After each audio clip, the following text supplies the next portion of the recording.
suami kita, solehah untuk orang tua kita. Ibu ini sering sekali banyak pertanyaan kepada kita, misalnya saya punya suami di mana dia itu lagi rawat orang tuanya, bahkan dia nggak pernah pulang, bahkan dia kayak lupa sama orang tuanya.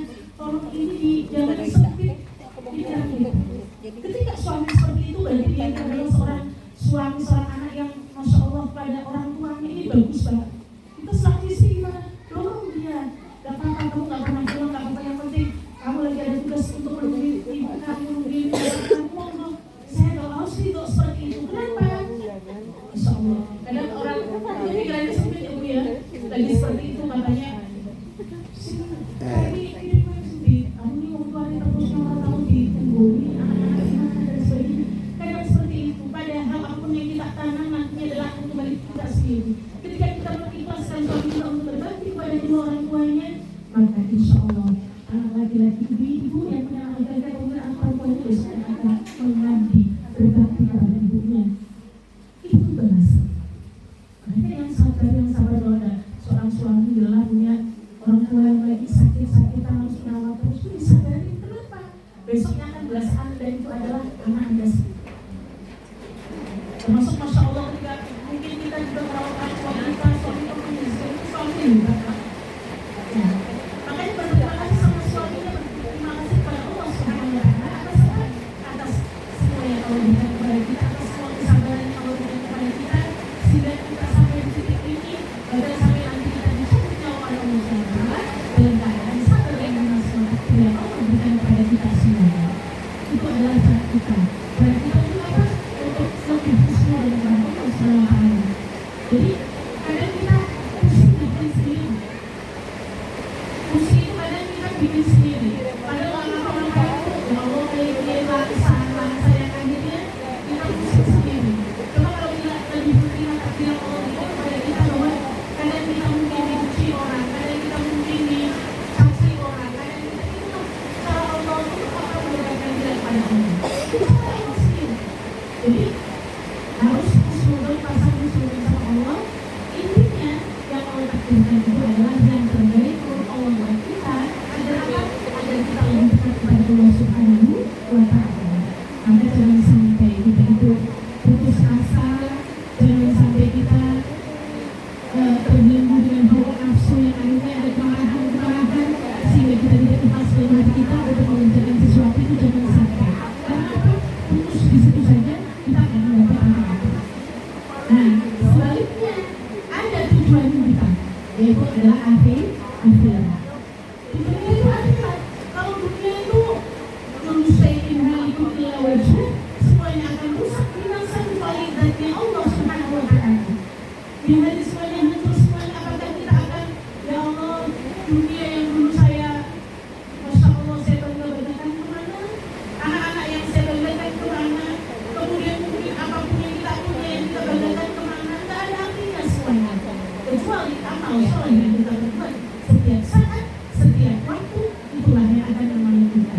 Makanya sebelum ada datangnya hari tersebut, yuk kita bersama-sama untuk benahi hati kita, untuk selalu menanamkan husnul kepada Allah Subhanahu wa Ta'ala, menerima takdir yang Allah berikan kepada kita, baru yang terbaik buat kita. Jangan pernah merasa ketika Allah takdirkan Anda dicoba oleh Allah, bahwa Anda mengatakan ya Allah dan sesungguhnya sifat itu sengsara kenal. Itu jangan sampai seperti itu, masih banyak yang lebih dari itu. Kita lihat cerita nabi-nabi masya Allah yang begitu, ya, yang begitu sabarnya, yang dicoba oleh Allah dengan diambil semuanya lebih dari kepentingan kepada Allah Subhanahu wa Ta'ala. Inilah agar kita lebih kenal dengan Allah, dimanapun kita berada kita lebih merangkul Allah, kita lebih hati kita sandarkan diri kepada Allah Subhanahu wa Ta'ala, sehingga suatu saat nanti Allah memanggil kita, mudah-mudahan hati dari saat ini bisa mengatakan la ilaha illallah Muhammadur Rasulullah sallallahu alaihi wasallam dan berakhir dengan husnul khatimah. Sekali lagi jangan pernah di dalam hati kita hadirkan kesombongan bahwa kita lebih baik dari siapapun, jangan sampai.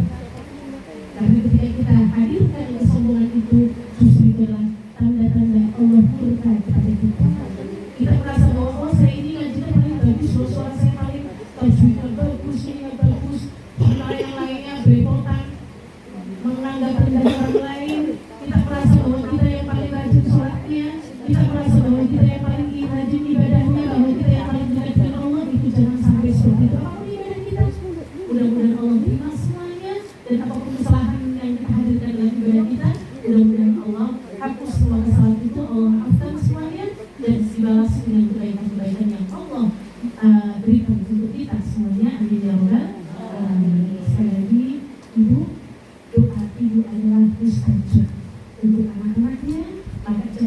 Kita lupa untuk mendoakan anak kita di siang, malam, pagi, sore, setiap saat kita doakan untuk anak kita, apapun mereka, siapapun mereka, jangan pernah berkecil hati. Misalnya ada orang, ya Allah, usaha saya punya anak itu udah umur segini tapi belum bisa ini, belum bisa, itulah surga Anda dari Allah Subhanahu Wa Taala yang Allah titipkan kepada Anda. Dan orang yang lain tidak diberikan itu. Usaha saya memiliki orang tua yang seperti ini. Inilah surga Anda yang Allah titipkan kepada Anda, yang Allah tidak berikan kepada orang lain. Itulah cara kita untuk bersyukur kepada Allah. Ketika mungkin ada orang usaha saya tidak punya anak, usaha gimana dengan saya, itulah surga Allah untuk Anda dan tidak diberi anak. Akhirnya Anda bisa berinfak dengan saudara, dengan apa? Dengan materi Anda, dengan tenaga Anda dan sebagainya. Itu adalah menutup kemungkinan untuk surga yang ada. Apapun bisa jadi surga buat kita. Maka Ibu, yuk kita bareng-bareng untuk nyanyi, menyanyi hati kita, akhlak kita, tujuan kita bernyanyi dengan siapa yang baik. Jangan pernah kita memandang orang sebelah mata. Ibu tahu ada orang yang gila, kalau mereka menginginkan jadi orang gila, tidak. Tapi apa? Allah menjadi dia tidak orang gila. Kita tak boleh sisi kepada mereka, kita nggak boleh merendahkan mereka. Itu adalah Allah ciptakan untuk mereka. Itu adalah apa? Itu semuanya adalah untuk mereka untuk dikasih. Makanya apa? Kita selalu husnul dengan Allah Subhanahu Wa Taala, sehingga kita gampang untuk memandang sebelah mata kepada orang lain. Justru sebaliknya kita pandang mereka semua itu dengan kemuliaan, bahwa kita ingat mereka telah di surga semuanya. Ya Allah, mudah-mudahan yang kita sampai di sini, Insya Allah kita dan teman-teman kita semuanya yang di sini adalah ahli surga semuanya. Bahkan saya inginkan seandainya Anda besok masuk surga duluan dibandingkan kami. Ingat kami, ingat teman-teman yang lain. Ketika Anda dipanggil oleh Allah untuk masuk surga lebih dulu, maka ingat teman-teman Anda bahwa ini adalah teman-teman Anda minta kumpul tidak cuma di dunia saja, tapi termasuk dikumpulkan oleh Allah Subhanahu Wa Taala di surga Allah bersama kasih oleh Nabi Muhammad SAW. Itulah makanya kadang itu hal yang paling sepele adalah ketika kita bertemu dengan saudara kita sama muslim atau mungkin sama manusia itu insannya dia adalah gimana kita bertemu dengan seorang itu selalu dalam keadaan kita senyum. Jangan sampai ketika kita ketemu dengan orang itu mungkin kita lagi punya masalah sehingga kita bawa cemberut kita di hadapan mereka, yang akhirnya ibu kalau ketemu orang merengut sakit hatinya, sakit hati ibu ya. Ini kenapa kok ketemu sama saya? Aku mungkin justru menghindari kita.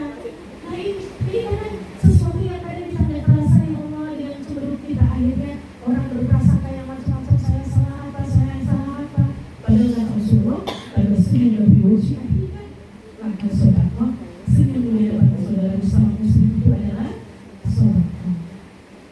Gampang muslim butuh modalnya cuma tinggal tarik pipi kanan kiri ya, senyum itu kalau nggak modal banyak lainnya, nggak perlu beli senyum gimana. Mudah-mudahan dengan hadis yang seperti itu kita Allah memberikan kita ketika kita dicabut nyawa Allah dalam keadaan tersenyum. Itu makanya pasang muka jangan selalu cemburu, pasti justru kebalikannya selalu senyum. Kalau kita ketemu dengan orang senyum, kita ketemu lagi dengan orang itu masya Allah mau disapa, berarti kita senang banget ya. Beda ketika kita kenal dengan orang, kemudian kita jalan, papasan itu merengos, akan sakit. Senang ya, salah apa? Pasti seperti itu. Nah, ini kita hati-hati dengan siapapun yang baik, dengan Allah yang baik, ya, dengan sama manusia yang baik, bahkan dengan makhluk yang lain selain manusia yang harus baik. Jadi dengan hewan juga harus baik. Ibu mau dibeli ayam, ya jangan sampai pisaunya terkeluar, ini jangan sampai. Bokok kasihan pakai orang mati-mati, ini kasihan, bikin dia semakin kesakitan. Harus kata Rasulullah paling. Jadi kalau kita mau menyembelih ya tajamkan pisaunya. Di antara lagi jangan sampai kita menyembelih di hadapan temannya Solihan itu, dia itu punya naluri, punya rasa juga kayak manusia, sehingga mereka nggak kesakitan. Itu seperti itu dengan hewan lain, apalagi ibu paling dengan kucingnya lebih kemarin meja juga boleh pindah, ya. Nembe banget tidak dulu apa, nembe bang ini langsung ke yang namanya sapu melayang ini sedang. Kalau masih bisa dengan baik-baik, kenapa tidak dengan baik? Untuk dulu banget. Ini ya, semuanya kita untuk gandari akhlak kita. Ya, pertemuan kita itu setiap hari, setiap saat itu apa?